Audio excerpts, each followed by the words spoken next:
वरदाय सुरप्रियाय लंबोदराय सकलाय जगत्कृताय नागाननाय श्रुतियज्ञविभूषिताय गौरीसुताय गणनाथ नमो नमस्ते। श्री गणपते नमो नमः। श्री हनुमान जी महाराज की जय। ओम श्री हनुमते नमो नमः। ओम श्री रामचंद्र भगवान की जय। ओम श्री गायत्री मात की जय। ओम श्री सोमनाथ महादेव की जय। ओम श्री भारत माता की जय। ओम श्री वंदे वेद मातरम श्री कृष्ण कन्हैयालाल की जय। ओम श्री डोंगरे जी महाराज की जय। श्री भागवत भगवान जी महाराज की जय। ओम नमो भगवते वासुदेवाय। साक्षात विष्णु भगवान दर्शन करवा माटे ध्रुवजी ने पासे आव्या छे। ध्रुवजीए घणी बधी स्तुतिओ सरस मजानी करी।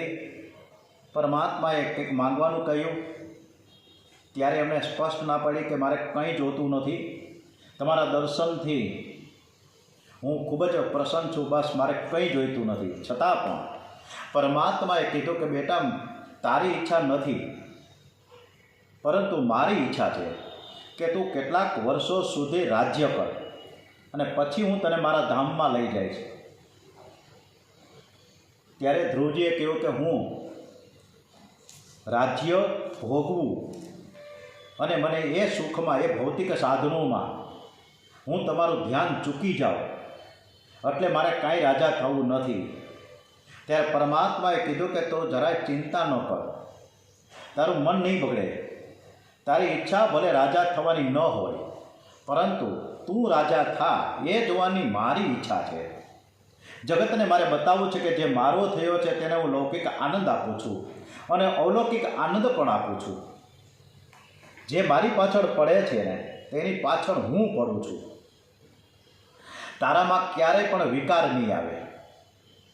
महाराज उतानपाद अनुष्ठानमां बेठा छे। राजानो सेवक गामनी बहार बगीचामां फळ अने तुलसी लेवा माटे गयो हतो अने त्यारे ध्रुवजी महाराज परमात्माना आशीर्वाद मेळवीने परत आव्या छे घरे अने बगीचामां बेठा।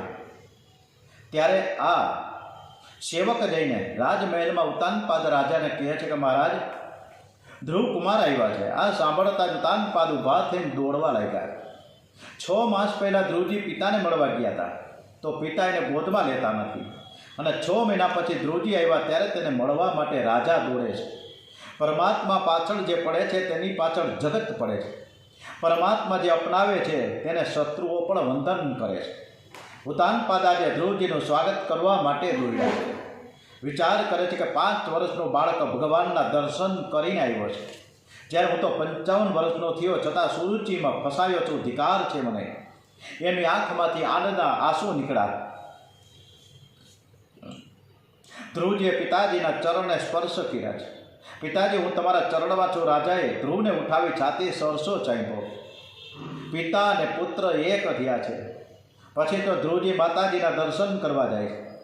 ध्रुवजीने याद आवे कि मारी माए कह्युं हतुं कि तू मने वंदन नहीं करे तो चालशे, परंतु मारी ओरमान माने जरूर वंदन करजे। ध्रुवजी ओरमान माने वंदन करे छे। सुरुचिनुं हृदय पलटायुं छे। एनुं हृदय भराई गयुं। बाळकने हृदयथी आशीर्वाद आप्या। आज एना हृदयनो एकदम परिवर्तन थयुं। सुरुचिना हृदयमां एकदम प्रेम जाग्यो छे। जेनुं हृदय गंगाजळ जेवुं शुद्ध छे, श्री कृष्ण प्रेममां जेनुं हृदय पीगळेलुं छे। भगवानना नाडीना भक्तो रस्ते चाले ने तो पशु पक्षीओ पण तेने प्रेम करवा लागे। सर्वनो आशीर्वाद मेळवा छे। रामचरित मानसमां कह्युं छे कि पुत्रवती जुवती जग सोई, रघुवर भगत जासु सुत सोई। जे सर्वना आशीर्वाद मेळवे छे ने ए सर्वेश्वरने वहालो लागे छे। उत्तम ने प्रथम हाथी उपर बेसाड्यो छे। ध्रुवजी बेठा अने साथे साथे एना भाईने पण बेसाड्या छे। पोताना भाईमां जेने भगवान न देखाय एने बीजामां के मूर्तिमां केम करीने देखावाना छे। એટલે ध्रुवजी एकला न बेठा पण साथे साथे एमना भाई उत्तमने पण बेसाड्यो छे। ध्रुवजीનું ભ્રમી સાથે લગ્ન થયું એમના ઘેર 2 બાળકો થયા, કલ્પ અને વત્સર. ધ્રુવજીના ભાઈ છે ઉત્તમ એકવાર જંગલમાં શિકાર કરવા ગયા હતા, ત્યારે યક્ષ ગંધર્વોની સાથે યુદ્ધ થયું અને તે યુદ્ધમાં એમનું મૃત્યુ થયું. અને આ સમાચાર સાંભળી ધ્રુવજી યુદ્ધ કરવા ગયા. ભીષણ યુદ્ધ થયું. તે યુદ્ધમાં ધ્રુવજી યક્ષોનો સંહાર કરવા લાગ્યા. ત્યારે તેમના દાદા મનુ મહારાજ ત્યાં આવ્યા છે. એમણે ધ્રુવજીને સમજાવતા કે બેટા, વૈષ્ણવો કોઈ દિવસ વેરભાવ ન રાખે. મરણનું કંઈક નિમિત્ત હોય છે. તારા ભાઈનું આયુષ્ય પૂરું થયું તેનું આ નિમિત્ત માત્ર છે. તો યક્ષો ગંધર્વો સાથે યુદ્ધ કરે તે શોભે નહીં. ત્યારબાદ ધ્રુવજી મહારાજ ગંગા કિનારે આવ્યા છે. ખૂબ સરસ મજાના ભક્તિભાવમાં લીન થયા. ધ્રુવજી ગંગાજીને વંદન કરે છે અને ત્યાં વિમાન આવ્યું. ત્યાં મૃત્યુદેવ પધાર્યા છે. મૃત્યુદેવ માથું નમાવ્યું. ધ્રુવજી મૃત્યુના માથા પર પગ મૂકે, બીજો પગ વિમાનમાં મૂકે છે. ધ્રુવજીએ સ્થૂળ અને સૂક્ષ્મ શરીર છોડી દીધા. તેજોમય દિવ્ય સ્વરૂપ ધારણ કર્યું છે. કાળ એક એકની છાતી ઉપર ચડી બેસે છે. જ્યારે ભગવાનના લાડીલા ભક્તો મૃત્યુના માથે હાથ પગ મૂકીને આગળ વધે છે.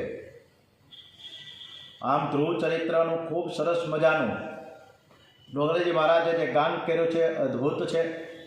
ધ્રુવજીના ચરિત્રમાં આપણને ઘણું બધું જાણવાનું શીખવાનું મળે કે માફી માંગવી અને માફી આપવી એ બહુ અદ્ભુત વાત છે. કે ઓરમાનમાં તે મોકલા હતા પણ છતાંય પડી એને પેલાવેલા પગે લાગ્યા. એટલી બધી ભક્તિ દ્રઢ હતી કે પરમાત્માને ખુદ અહીંયા આવવું પડ્યું. અને ધ્રુવજીને નથી જોતું, કાંઈ માગવું નથી, છતાં પણ પરમાત્માએ સામેથી આપ્યું કે તું રાજ્ય કર અને મારે તને તું રાજા થાય એ જોવું છે. એટલે ધ્રુવ ચરિત્ર ખૂબ જ અદ્ભુત. આજે ધ્રુવ ચરિત્રની આપણે ખૂબ સરસ મજાની આ ગાથા પૂરી કરી. પ્રચેતાઓની કથા ઉપર આગળ વધીએ. પ્રચેતાઓ ધ્રુવજીના વંશમાં પ્રગટ થયા છે. ધ્રુવજી બાદ તેમના પુત્ર વત્સર ગાદી ઉપર બેઠા. વત્સર મહારાજનું લગ્ન સ્વવેણથી રાણી સાથે થયું. વત્સરને ત્યાં પુષ્પારણ, તિગ્મકેતુ, ઈશ, બુર્જ, વસુ અને જય નામના 6 પુત્રો થયા. ધ્રુવજીના વંશમાં અંગ નામનો રાજા થયો. એનું લગ્ન મૃત્યુની કન્યા સુનિથે સાથે થયું. સુનિથાથી અંગને વેન નામનો પુત્ર થયો. અંગ રાજા સદાચારી છે પણ તેનો પુત્ર વેન દુરાચારી થયો. પતિ પત્ની ભૂલ કરે તો સંતાન પાપી ઉત્પન્ન થાય છે. અંગરાજાની ભૂલ ન હતી, રાણીની ભૂલ હતી. સુનિથાને શ્રાપ હતો કે તેના ક્રૂર અને હિંસક પુત્ર થશે. આથી તેની સાથે કોઈ લગ્ન કરવા તૈયાર ન હતું. સુનિથાએ અંગિરાજાને વશીકરણથી વશ કરીને લગ્ન કરેલા. આથી તેનો દીકરો વેન અતિ પાપી અને દુષ્ટ થયો હતો. વેન એવો દુષ્ટ થયો કે બાળકોની હિંસા કરે, લોકોને બહુ ત્રાસ આપે. અંગરાજાએ વેનને ખૂબ સમજાવ્યો પણ છોકરો સુધરતો નથી. અંગરાજા ખૂબ જ દુઃખી થયા છે. અને એક દિવસ અંગરાજાને ઘેર એક સંત મહાત્મા પધાર્યા. તેમણે અંગરાજાને સમજાવ્યું કે ભગવાનની ખૂબ જ ભક્તિ કરો. તારા પર ભગવાનની બહુ કૃપા છે. તું જેટલી ભક્તિ કરે છે ને એ અત્યારે ઓછી છે. તું વધારે ને વધારે ભક્તિ કર. ત્યારે અંગરાજા કહે છે કે ભગવાનની મારા ઉપર જરાય કૃપા નથી. મારો છોકરો દુષ્ટ છે, પાપી છે, એને બહુ ત્રાસ આપે છે મને. સંત કહે છે તેથી જ હું કહું છું કે તારા પર ભગવાનની કૃપા બહુ છે. ભાગવતનો એક સિદ્ધાંત છે કે ભગવાન જે સ્થિતિ રાખે તેમાં સંતોષ માનવો. પ્રભુનો ઉપકાર માનીને ભક્તિ કરો. ભગવાનમાં એવો દ્રઢ વિશ્વાસ રાખો કે ભગવાન કદી ખોટું કરી શકે તે જીવ ખોટું કરી શકે, જીવ અન્યાય કરી શકે પણ ભગવાનના દરબારમાં અન્યાય નથી. ભગવાન જે કરે તે આપણા કલ્યાણ માટે જ કરે છે એમ માનવું. ઘરમાં દીકરો લાયક હોય તો ભગવાનનો ઉપકાર માનીને સતત ભક્તિ કરો. અને કદાચ ઘરમાં દીકરો લાયક ન હોય તો પણ ભગવાનનો ઉપકાર માનો અને મનને સમજાવો કે છોકરો લાયક નથી, તેથી તે ઠીક છે. જો લાયક દીકરો હોય તો પુત્રમાં આસક્તિ જાગે, પુત્રમાં આસક્તિ જાગે. દીકરો નાલાયક હોય તો આપણું મન પુત્રમાં ફસાય નહીં. તેથી આવો નાલાયક દીકરો પ્રભુએ આપ્યો છે. ગમે તે પરિસ્થિતિમાં મનને શાંત રાખીને ભક્તિ કરો.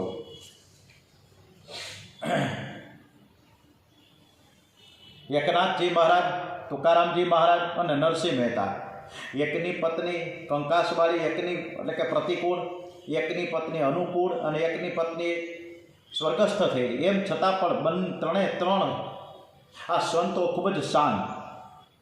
અને ભગવાન નરસિંહ મહેતાએ તો એવું કીધું કે ભલું થયું ભાંગી જંજાળ સુખે ભજીશું બાળ ગોપાલ. આપણે તો કૃષ્ણ કન્યાને હવે ભજવાનો સરસ મજાનો મોકો મળી જ ગયો છે. એટલે આ પ્રમાણેની ખૂબ સરસ મજાના આ સંતો જે અનુકૂળ પ્રતિકૂળ પરિસ્થિતિમાં પણ મનની સ્થિતિને શાંત રાખીને ભગવાનમાં તન્મય થયા છે. વેનનું મરણ થતાં રાજા વિનાની પ્રજા દુઃખી થઈ. વેનના રાજ્યમાં ચોરીઓ થતી ન હતી, કારણ કે તે નીતિને માનતો હતો, ધર્મને માનતો હતો. ધર્મને માનતો ન હતો. કેટલાક લોકો ધર્મને માને છે પણ નીતિને માનતા નથી. આ બંને ભૂલ છે. ધર્મમાં નીતિની જરૂર છે અને નીતિમાં ધર્મની જરૂર છે. જીવનમાં ધર્મ અને નીતિ બંનેની જરૂર છે. એક ચાકથી રથ ચાલે નહીં, રથને બે ચાક હોય તો જ ચાલે. બ્રાહ્મણ વિચાર કરવા લાગે કે રાજા તો જોઈએ જ, રાજા વિનાની પ્રજા દુઃખી થાય છે. બ્રાહ્મણનો અવતાર સમાજને સુખી કરવા માટે છે. એક બ્રાહ્મણે કહ્યું કે વેનમાં પાપ છે તે પુણ્ય પણ છે, કારણ કે તે પુણ્યશાળી વંશમાં જન્મ છે, માટે તેનું પાપ બહાર કાઢી નાખો. બ્રાહ્મણો પાસે એવા દિવ્ય મંત્રો છે કે શરીરમાંથી પાપ પણ બહાર કાઢી શકે છે. વેદના શરીરનું મંથન કરવામાં આવ્યું. ડૂંટીમાંથી નીચેનો જે ભાગ છે તે અશુદ્ધ અને પવિત્ર હોય છે, તેથી નીચેના ભાગમાં પાપ હોવાથી નીચેના ભાગનું મંથન કરી પ્રથમ પાપ બહાર કાઢ્યું અને પછી બ્રાહ્મણો આદિનારાયણ પરમાત્માની સ્તુતિ કરે છે. આ સ્વયંભૂ મનુનો વંશ છે. આ વંશનો વિનાશ ન થાય, આ વંશનું રક્ષણ કરો. આપ હવે અવતાર ધારણ કરો. વિષ્ણુ સૂક્તનો પાઠ કર્યો અને ભગવાન નારાયણને મનાવે છે. બ્રાહ્મણ એ પરમાત્માનું મુખ છે.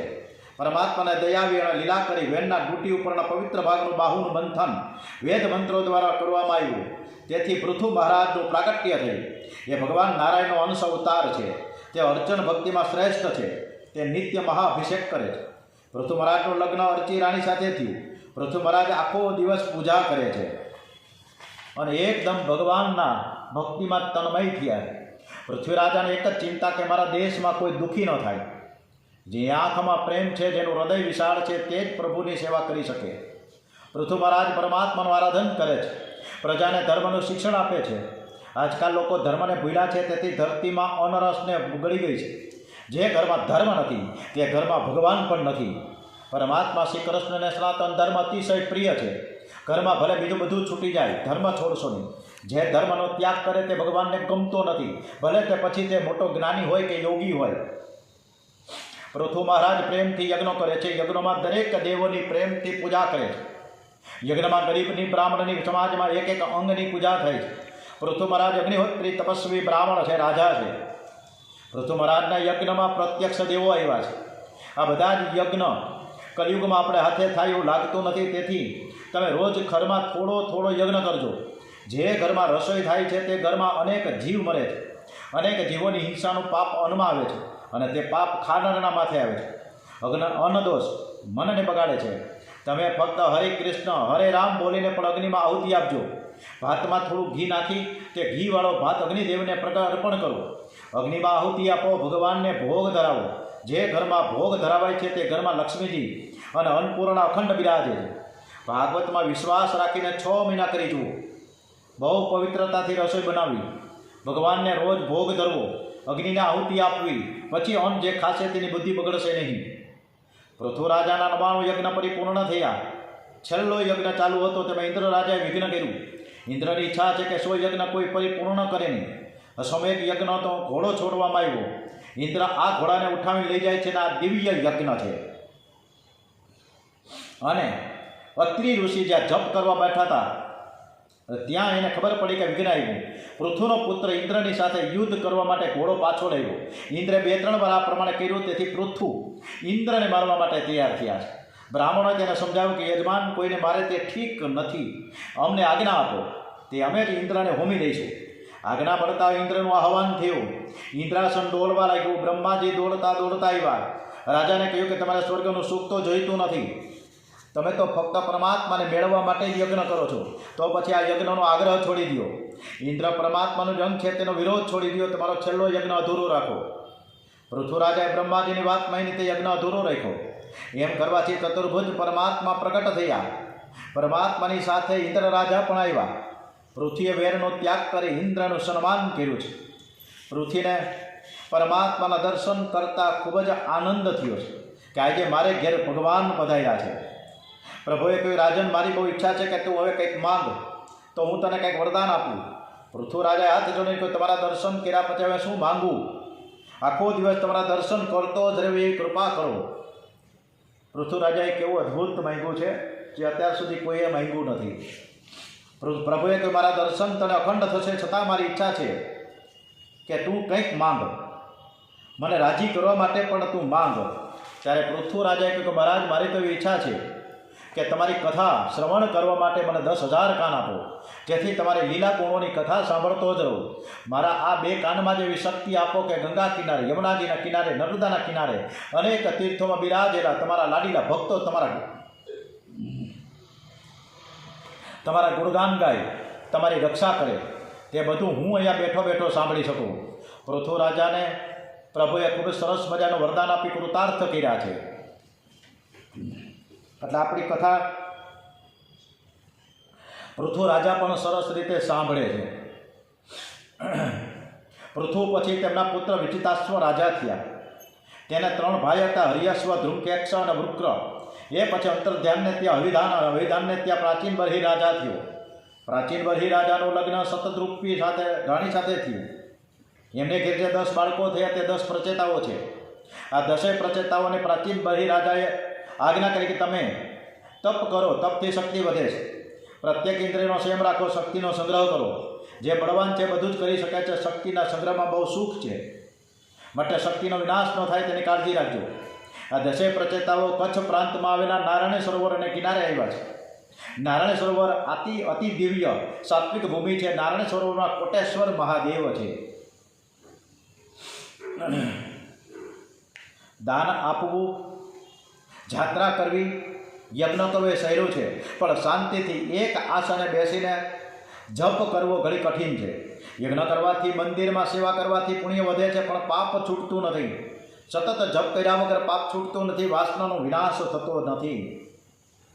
હવે પ્રાચીન કાળમાં પુરંજન નામે એક રાજા થઈ ગયો, અને આ રાજાને અવિજ્ઞાત નામે એક મિત્ર હતો. અવિજ્ઞાત અતિ સરળ છે, અતિ ઉદાર છે. પુરંજનને સુખી કરવા માટે સતત પ્રયત્નશીલ રહેતો.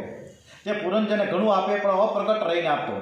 તે પુરંજનને બધી જરૂરિયાતો પૂરી પાડતો, પણ પુરંજન એનો કંઈ જ ખ્યાલ આવતો નહીં, અને એ વિજ્ઞાતને જાહેર થવું પણ ગમતું નહીં. અવિજ્ઞાત એ ભગવાન છે ને જીવ છે એ પુરંજન છે. જીવની બધી જ જરૂરિયાતો ભગવાન પૂરી પાડે છે, પણ જીવને એની કોઈ ખબર જ હોતી નથી. તે ભગવાનનો ઉપકાર માની આ બધું કોણ કરે છે તે વિચારતો નથી. ભગવાનની આ વિજ્ઞાત લીલા છે, ત્યાં બુદ્ધિ કામ કરતી નથી. અજ્ઞાત રૂપે ઈશ્વર જીવને મંદન કરે છે, જીવને મદદ કરે છે. તે પુરંજન જીવાત્માને સુખી કરવા માટે વરસાદ વરસાવે, અનાજ ઉત્પન્ન કરે, છતાં પુરંજનને હું બધું કરું છું એની ખબર પડવા દેતો નથી. પુરંજન પણ હું કોને લીધે સુખી છું એનો વિચાર કરતો નથી. ભગવાન કહે છે કે ખાવાનું કામ તારું, પચાવવાનું કામ મારું છે. જીવ જમે છે, ભગવાન તે પચાવે છે. દરેકના પેટમાં અગ્નિના સ્વરૂપે નારાયણ બિરાજેલા છે. ખાધા પછી ભગવાન કહે છે હવે સુવાનું કામ તારું ને જાગવાનું કામ તારું. શરીર તે ગાડી છે, જીવ છે એ મુસાફર, અને પરમાત્મા એ ગાડી ચલાવનાર છે. જો પરમાત્મા સૂઈ જાય તો અચ્યુતમ કેશવમ થઈ જાય. રેલવે એન્જિનનો ડ્રાઈવર સૂઈ જાય તો જાણે ગાડી અટકી જાય. મુસાફર સૂઈ જાય તો ભગવાન સૂત્રધાર સૂતો નથી, છતાં આ જીવ વિચાર કરતો નથી કે મને કોણ સુખ આપે છે. બાલ્યાવસ્થામાં તથા વૃદ્ધાવસ્થામાં સત્કર્મો કરેલા, જુવાનીમાં પાપ કરેલું, છતાં પુણ્યના પ્રતાપે વિદર્ભ દેશમાં કર્મકાંડી બ્રાહ્મણને ત્યાં પુરંજનનો કન્યા રૂપે જન્મ થયો છે. મર્યાદા ધર્મનું પાલન કરતા દ્રવિડ દેશના પાંડ્ય રાજા સાથે લગ્ન થયા. લગ્ન પછી એક કન્યાને 7 પુત્રો થયા. પહેલા કન્યા થઈ એ ભક્તિ, અને પછી 7 પુત્ર. એ ભક્તિના 7 પ્રકાર છે: શ્રવણ, કીર્તન, સ્મરણ, પાદ સેવન, અર્ચન, વંદન, દાસ્ય. એટલે કે 7 પ્રકારની ભક્તિ સિદ્ધ થઈ. ભગવાનના નામ, રૂપ, ગુણ, પ્રભાવ અને લીલાનું કાનથી શ્રવણ, મુખથી કીર્તન અને મનથી સ્મરણ કરતા અનેક અનુક્રમે શ્રવણ, કીર્તન અને સ્મરણ ભક્તિ સિદ્ધ થયા. ભગવાનની સેવા કરવાથી અર્ચન ભક્તિ સિદ્ધ થઈ. ભક્તિ માણમાં એક વખત અમરદાસશ્રી કથા આવે છે. એકવાર અમરદાસજીએ માતાજીને પૂછ્યું, મા તારા લગ્ન વખતે હું ક્યાં હતો? માએ કહ્યું, બેટા મારા લગ્ન પછી તારો જન્મ થયો છે. અમરદાસજી કહે, મા તું ખોટું બોલસ, એ વખતે હું ક્યાંક તો હોઈશ ને, તો મારું અસલી ઘર ક્યાં છે? આ બુદ્ધિ જાણતી નથી કે મારું અસલી ઘર ક્યાં છે, અને તેથી જગતમાં ભટકે છે. નારદજીએ પ્રાચીન બર્હી રાજાને પુરંજનની કથા કહી સંભળાવી. વિષયમાં જીવ એટલો ફસાયો છે કે હું કોણ છું તે વિચાર કરતો નથી. એ તો પરમાત્માને તો ક્યાંથી જાણી શકે? જે પોતાની જાતને નથી જાણતો એ પરમાત્માને કેમ કરીને જાણી શકવાનો છે? જેનું આત્મ સ્વરૂપનું જ્ઞાન દ્રઢ થાય છે એને પરમાત્માના દર્શન જલ્દીથી થાય છે. દેહ સંબંધ છૂટે એનો બ્રહ્મ સંબંધ થાય. જેનું આત્મા સ્વરૂપનું જ્ઞાન દ્રઢ થાય છે તેનો દેહ સંબંધ છૂટે છે. આ કથા છે ને મનુષ્યને પોતાના દોષોનું ભાન કરાવે છે અને ભાન કરાવી તે દોષો છોડાવે છે. પૂર્વજન્મનું પ્રારબ્ધ ભોગવીને પૂરું કરવાનું છે, પણ નવું પ્રારબ્ધ ઊભું કરવાનું નથી. એવું સાદું જીવન ગાળો કે જન્મ મરણનો ત્રાસ છૂટી જાય. આત્માને પરમાત્માનો અંશ છે. જીવાત્મા શરીરથી જુદો છે. જીવાત્મા બ્રાહ્મણ નથી, વૈશ્ય નથી, સ્ત્રી નથી કે પુરુષ નથી. આત્મા સ્વરૂપનું ભાન અને દેહનું વિસ્મરણ થાય તો મનુષ્યને જીવતા જ મુક્તિ મળી જાય છે. પ્રચેતાઓના નિમિત્તથી સર્વ ગૃહસ્થોને પ્રભુએ ઉપદેશ કર્યો છે. ગૃહસ્થાશ્રમમાં પ્રવેશ કર્યા પછી વધારે નહીં તો 24 કલાકમાં 4 કલાક તો મારા માટે સમય ફાળવવો જ જોઈએ. જે 4 કલાક શાંતિથી બેસીને મારી ભક્તિ કરે છે તેને હું પાપ કરતા અટકાવીશ. એને હું ગાફેલ નહીં રહેવા દઉં. 8-10 કલાક ધંધો કરો, 5 થી 6 કલાક નિદ્રામાં ગાળો તો વાંધો નથી. પરમાત્મા માટે 4 કલાકનો સમય અવશ્ય રાખજો. પરમાત્મા તમારી પાસે સંપત્તિ માંગતા નથી, સમય માંગે છે. તમે 4 કલાક એક આસને બેસીને ભક્તિ ન કરી શકો તો સવારે 1 કલાક બેસો, બપોરે 1 કલાક બેસો, રાત્રે સૂતા પહેલાં ભક્તિ કરો. રાત્રે જે ભક્તિ કરતો નથી તે પાપ કરે છે, એને કામ મારે છે. રાત્રે ખૂબ જ ભક્તિ કરજો. 24 કલાકમાં 4 કલાકમાં જે નિયમિત ભક્તિ કરે છે એને ભગવાન અવશ્ય પાપ કરતાં અટકાવે છે. મન શુદ્ધ થાય ત્યારે જાણજો કે ઈશ્વરની કૃપા થઈ છે. બાકી મનુષ્યની વૃત્તિ એરણની ચોરી કરી સોયનું દાન કરવાની હોય છે. આવી વૃત્તિ હોય તો છોડી દેવી જોઈએ. હવે યયાતિ રાજા કે જેણે ઘણા બધા પુણ્ય કામો કરેલા તેથી તેઓ સદેહ સ્વર્ગમાં ગયા. સ્વર્ગમાં યયાતિ રાજા ઇન્દ્રાસન પર બેસવા કે ઇન્દ્ર રાજા ગભરાયા. આ તો મારું સિંહાસન પડાવી લેશે એવો સલાહ સૂચન લેવા બૃહસ્પતિ પાસે દોડી ગયા અને સર્વ હકીકતનું વર્ણન કર્યું છે. બૃહસ્પતિએ તેને સલાહ આપતા કહ્યું કે તું યયાતિ રાજા પાસે જઈને પૂછી જોજો કે તેના પૃથ્વી ઉપર આજ સુધી ક્યાં પુણ્ય કર્મો કર્યા છે કે જેથી તેઓ ઇન્દ્રાસન ઉપર બેસવા માંગે છે. જ્યારે તેઓ પોતાના કરેલા પુણ્ય કર્મનું વર્ણન કરશે એટલે તે કર્મોના પુણ્યનો ક્ષય થશે. પછી તેને સ્વર્ગમાં રહેવાનો અધિકાર રહેશે નહીં. બૃહસ્પતિની આ સલાહ ઇન્દ્ર રાજાને ખૂબ જ ગમી. એવો યયાતિ રાજા પાસે જઈને તેમના પુણ્ય કર્મ વચ્ચે પૂછપરછ કરી. એટલે યયાતિ રાજાએ પોતાના પુણ્યો સ્વમુખે કહ્યા એટલે તેમના પુણ્યનો ક્ષય થયો. એના સ્વર્ગમાંથી પતન થયું. માટે યાદ રાખજો કે કરેલા સત્કર્મો અને પુણ્યો કોઈને કહેતા નહીં. નારદજી કહે છે કે આ જગતને રાજી કરવું બહુ જ કઠણ છે, જ્યારે પરમાત્માને પ્રસન્ન કરવા એટલા કઠણ નથી. જે પરમાત્માને પ્રસન્ન કરી શકે છે તે જગતને પણ પ્રસન્ન કરી શકે છે. આ જગતને કોઈ રાજી રાખી શકતો નથી. આ માટે આપણે આપણું કામ કરવાનું છે. કોઈ શું કહેશે એ વિચારવાનું જ નથી. આ જગતની વાત જ નિરાળી છે. સર્વ જીવો ઉપર દયા રાખો. જે કાંઈ મળે એનાથી સંતોષ માનો. સર્વ ઇન્દ્રિયો પર સંયમ રાખો. આથી પરમાત્મા તરત જ પ્રસન્ન થાય છે. આ 3 ઉપાય જે કરે તેના પર ભગવાન કૃપા કરે છે. આપણે ઘરે ગયા પછી ડુંગરેજી મહારાજ કહે છે કે કથા સાંભળીને ઘરે જઈએ ત્યારે કથાને વાગોળજો. આજે મેં કથામાં શું સાંભળ્યું, પુરંજન કોણ છે, અવિજ્ઞાત કોણ છે, કથાનો એક સિદ્ધાંત યાદ કરજો. કેટલાક લોકો કથામાં ઉઠે ત્યારે બધું જ ખંખેરીને ઘેર જાય છે. અરે વિચારો આજે મારે આ કથામાં શું આવ્યું, હું ઈશ્વરથી વિખૂટો શા માટે પડ્યો છું, કેમ પડ્યો, હું જ પુરંજન છું, એમ વિચારી કથાનું વારંવાર ચિંતન કરજો. મૈત્રીજીએ વિદુરજીને કથા સંભળાવી છે. વિદુરજીને ત્યાં મુક્તિ મળી. આ પ્રચેતાઓની કથાથી વક્તા અને શ્રોતાઓના પાપ પડે છે. ઇતિ ચતુર્થ સ્કંદ સમાપ્તમ.